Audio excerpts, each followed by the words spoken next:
What's up, everybody? It's DWG.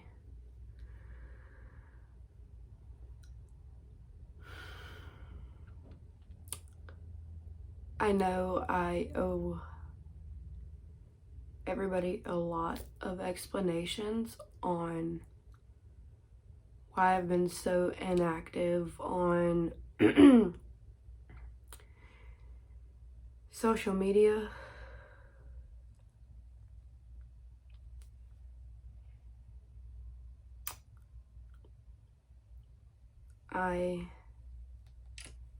Give me a second.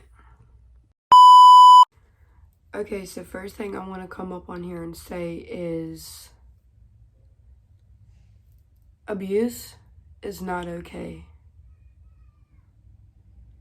Lying is not okay.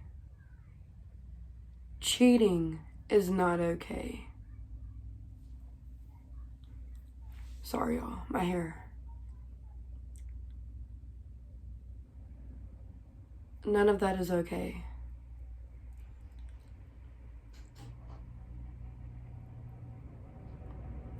Playing the victim, that's not okay.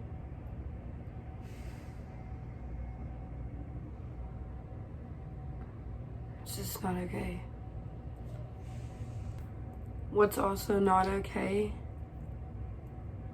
is for somebody to come into your space and use you to get what they want and then to turn around and leave, right?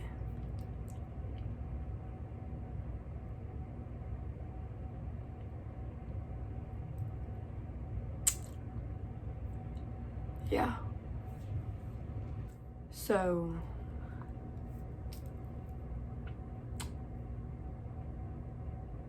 we're gonna go back to the second story.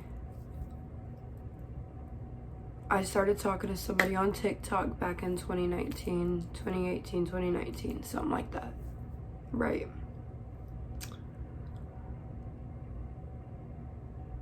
They liked me, and I was like, you know what? Why not? Let's go for it, give this person a shot, We started talking because they messaged me and told me that they were homeless. And they needed somewhere to stay. I was like, you could come stay with me. Whatever, just come stay with me.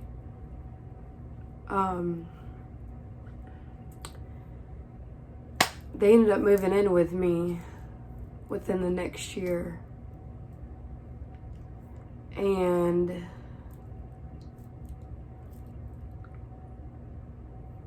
everything was going smooth. Everything was going great. I was happy, I was happy. I was really happy. I was thriving. We had our own apartment together. We had everything that you would want in a relationship. Everything. I treated you like a dime piece, bro. You really took the L and lost out. For real, for real. Fast forward 6 months in.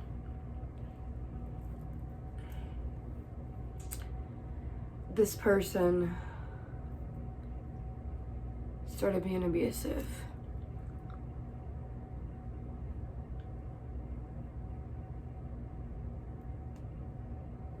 I was sitting next to them and I look over at their phone and it says something about baby something, I love you or something like that. It's like, well, who is this? Why are you telling the girl that you love her? Really, what's going on? I thought you loved me. Now you're cheating on me and making me feel like I'm unwanted just because you don't have family? Just because you don't have anybody, come on, for real. And that's exactly what I said, for real, for real. And he was like, no, it ain't nothing like that. That's my best friend. That's one of my good best friends, blah this and blah that, that's the way we talk to each other. I was like, it's okay, cool, she ain't cheating. Yes, I said she. That's the only thing I'm gonna say, she ain't cheating. you know, and then whenever we would like argue, you know, as a normal couple, obviously, she would get mad and like put her hands on me and, you know, throw bottles at me. And I'm sorry, but that's not okay. It's not okay. That's not the way you treat somebody. It's really not okay.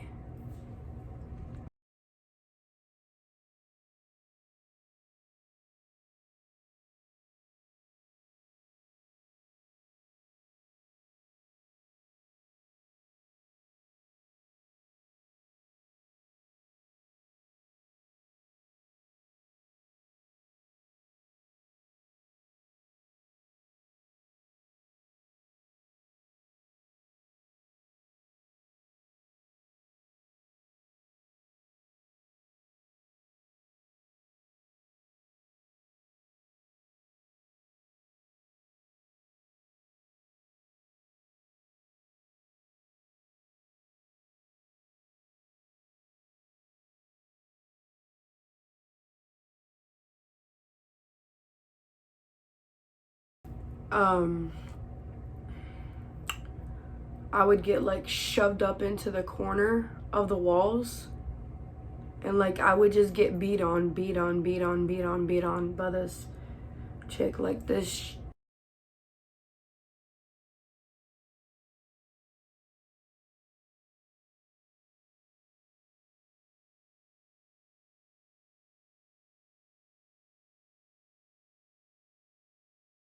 started going insane on me. And we were at my mom's house one day arguing about something. I'm just like, bro, come on, for real, for real. Like, you tripping, you know? And I went to the bedroom. She walked in there and she pulled me like out of the bedroom, snatched me like by my shirt out of the bedroom. And then she turned around and shoved me straight into the wall. Back of my head. That was one time. There was another time where we were arguing and I had to call my mom around like 3:35, 3:40 in the morning and say, please come and pick me up. And they were 4.5 hours away from us. I was like, I can't do this anymore with her. I'm so sorry. Please come and pick me up. So she picks me up, and next thing you know, that person follows me. That person follows me where I thought I was supposed to be safe. So every time I would go to my mom's, you know, to get out of the situation, somehow that person ends up following me.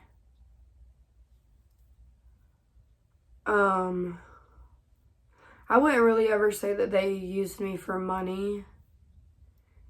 It wasn't really like that because it really wasn't about the money in the relationship, which whatever dollar I had, they had, you know, like we always put our money together financially and stuff like that.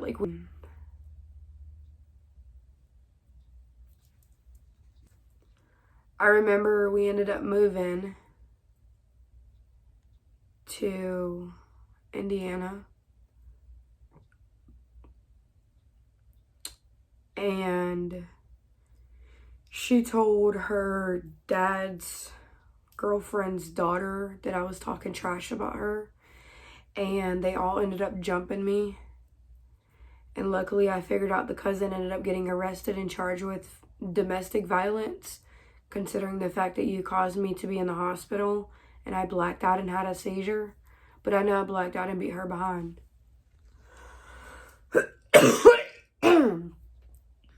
Excuse me, y'all. I know I definitely blacked out and beat her behind. But at the end of the day, this person that I was with, you know, after we came back down from Indiana,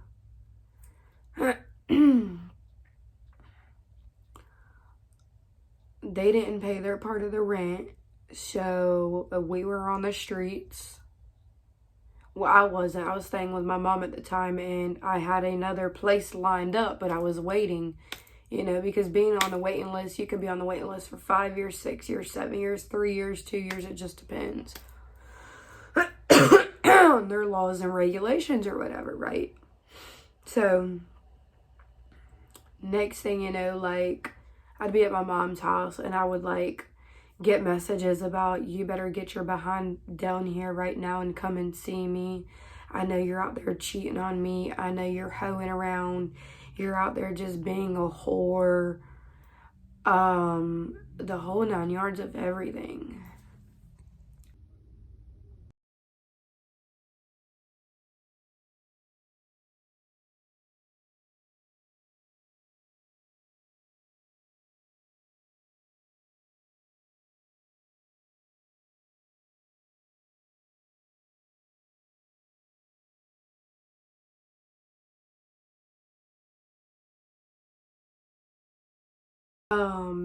I would get called a POS, which I'm sure you know what that means.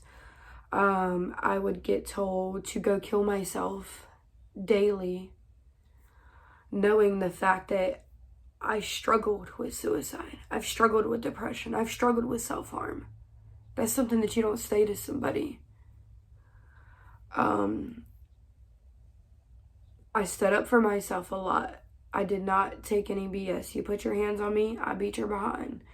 You know, and after I cut things off, they went back to Indiana, and then I officially cut things off with them completely. Thank God. Thank God. I prayed to God that, like, I was going to get out of that situation. I finally did.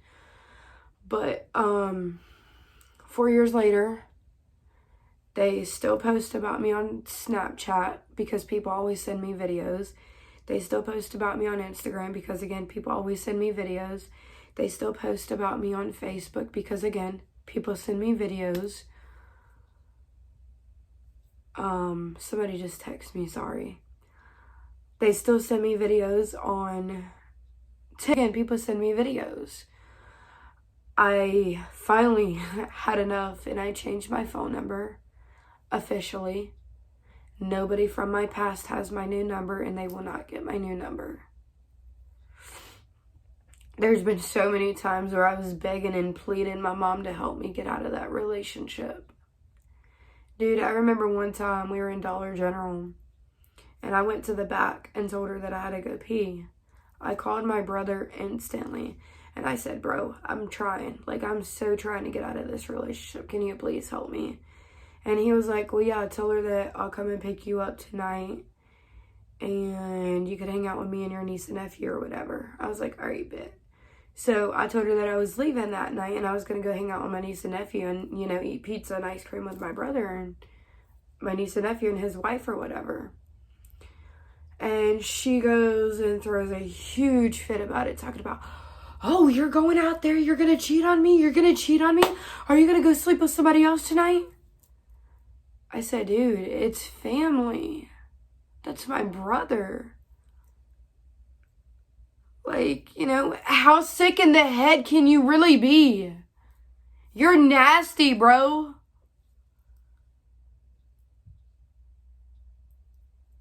I got so much that I could say to this person right now.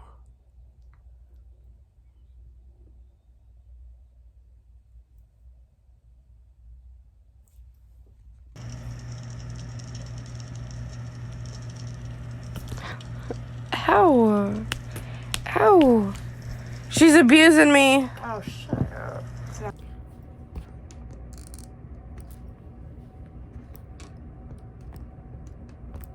Sorry, y'all, I had to adjust the camera. Okay, so anyways, back to the situation and the way I was explaining it.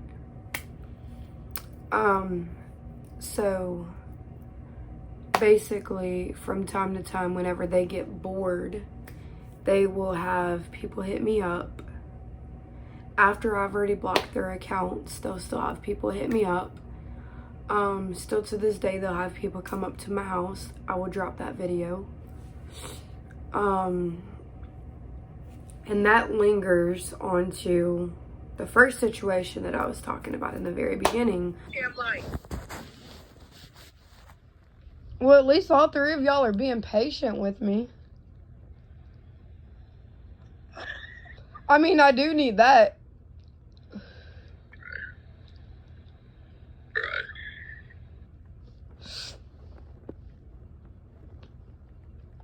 This is just funny because she stayed messaging you, asking you about Mariah. Then messaged Mariah and said she moved on to another videos about how someone Hey. said it's scary. Mariah is perfectly fine. Hey, y'all, give me a minute. My asthma's kicking in. She never loved you, about you. You were just a placeholder for entertainment. And we got the ball rolling again until we figured out the whole thing. So what really happened. So if you really think about it, it's just a passing fancy. Like, you know, when you pass, you know, when you go to Dunkin' Donuts and you go buy donuts, it's kind of like that, like a snack. Like, okay, I'm gonna wait in line real quick. I'm gonna move on to the next one. And I'm gonna go back to the main 9-5. Like, you got me for all the way. You posted it because you have no life, career. What you're doing, it's not really a career, sweetheart.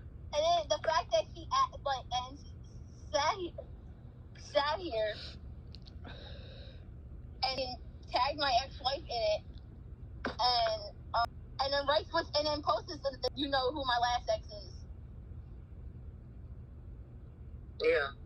Like, why? Hey, on a serious note, y'all are really triggering my anxiety. Well, that's what happens. That's not my problem. Exactly. You sat here, Shelby, you keep calling Chris back, right? So that's a you problem with holding yourself accountable for your own actions, sweetheart. Oh, baby, I know my worth in life. I just have very bad anxiety and very bad asthma, and y'all are acting a fool right now. The advice I'd give you is learn and make you learn. You wouldn't be where you were today. So that's a big thank you to me. So like I said, you can happily bitch there and lie to them and tell them you talked to me Thursday. Might be funny, I was on the phone quiet all day Thursday and at work. So Oh, I got a screenshot of that I too. can vouch for that because I was on the phone with Bridget. So therefore, I can witness to that, and I've never talked to Bridget up until.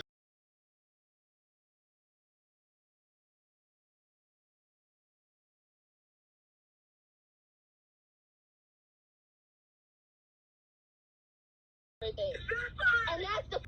So you can get Megan. Guess what? She's going to jail soon. So Wait.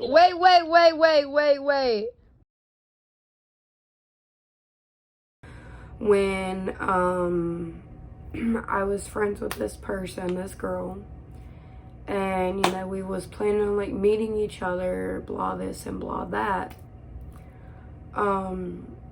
She left her ex's house.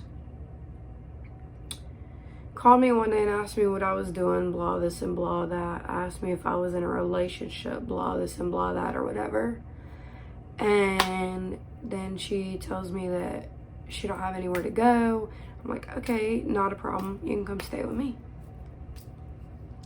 You know, that's not a problem. Come stay. Record all you want to, baby. Period. I'm writing you to let them know exactly what you're saying to me. You're recording me. Matter of fact, I find it very offensive, and if you don't, I'll sue you. Sue me. Girl, look at where your man lives. How y'all got money? I'll sue you. I bet y'all have money after I sue you. Period. How y'all got money? So What you're not going to do is sit here and disrespect me. I don't care. You're not going to disrespect me, and then you got that faggot over there calling me names? He's not calling you no names, girl. You need to call He just called me. He literally just called. Okay, whatever. Say whatever you want to say. Say whatever you want to say. He literally called me a whore. He literally called me a whore for what? For what? For what? Explain that to me. I've had sex with 3 people. How am I a But you whore? called him a faggot. Okay. Because he called me a whore first. He called me a whore first. He called me a whore around here. He's not no crackhead. That's what people do around here. I don't care. The only thing I'm asking, I don't want to put my hands on you. I don't want to fight you. I'm not about that. All I'm saying is to mind your own business. Go into your house and quit blurting out stuff. I need an inhaler. First of all, I don't need no inhaler. What I need to do is mind your own business. Period. That's what I need you to do, baby. You can't even speak. You're so mad at me for what? Like, you sound illiterate. You sound illiterate, like you can't even speak properly right now. Guess what you are? And every neighbor in this neighborhood has had a problem with you in the park. Everybody has said it. And if you want to play games, I'll get the police out here, and the police can handle you because I'm done. Honestly, you know, I look at it like this. You never know anybody's situation. I'm not the one to judge. I'm not the one to be insecure. I'm not the one to be jealous. But, you know, I literally just told you not too long ago that I was struggling with anxiety and that I just lost my grandfather, you know. So the situation that happened, I can't say that I can't forgive you, but, you know, I don't accept an apology because it keeps happening over and over and over. Well, that's not You know. you, but like I said, Shelby, you're not in the right neither. You have been. Oh. Guess what? Your stepdaddy, baby. I hope he does it. Hey, the Tell me. Right. So she comes down here, stays with me. She's down here for what? Supposed to be living with me. But she's down here for 3 weeks, 3 or 4 weeks. And then come to find out she left my house and went and slept with 4 other people. And now there are about 2 of those people that won't leave me alone, and they constantly harass me. So when I tell you I was with this person, everything was going great, and then somebody else came into the picture. They got jealous or whatever, and they wanted a 3-way relationship, and I just wasn't for that. So we were talking about it one day, and they got mad, and I really feel like that's what kind of triggered it, because now that I'm gone out of the picture, out of their life, they're depressed and they're sad about it. I'm not. I'm happy. Thank God they're gone, because I don't want them ever back. Like, I don't want them ever to come back here at all, ever again. I'm now to the point to where I feel like I have to, you know, disappear and clear my head for a while.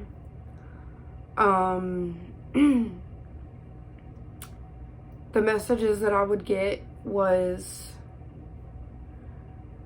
you were just a placeholder.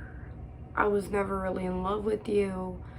I never really cared about you. And I feel like now that I think about it, this situation was all about money, money, money, money, money, money, money, money, money. Because they know I got money, money, money, money, money, money, money, money, money, you know? They know that I got it, obviously. Like, I don't care nothing about money. But you know that I got it.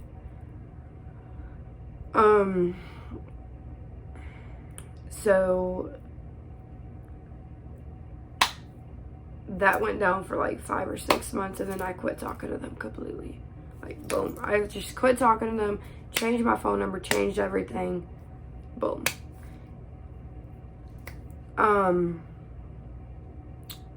We reach back out. Finally, everything goes smooth, and then boom, they switch up on me again.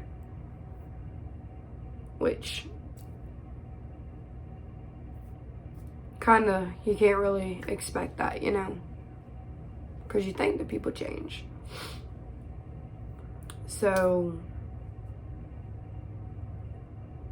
now that I told them to leave me alone, they're constantly harassing me. Constantly have somebody else hitting up my phone. Constantly have somebody showing up to my house. But the cops won't do anything because the cops suck here. But when I tell y'all you can get out of the situation, you can definitely get out of the situation. Because I got out of it. And I am happy to say that I am a survivor of that. I got out of that situation, and I'm happy about it.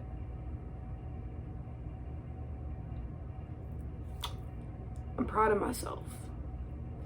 It took dedication, it took motivation to get your mind straight, to clear your mind, to just say, you know what? Your opinion on me does not matter anymore. You don't matter anymore.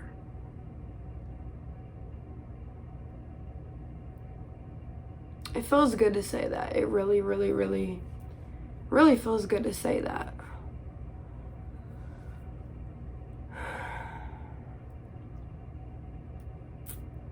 It really feels good to say that. Because at the end of the day, that's what I deserve. You know? I deserve peace. I deserve happiness. I deserve loyalty. Like, I deserve respect. Like,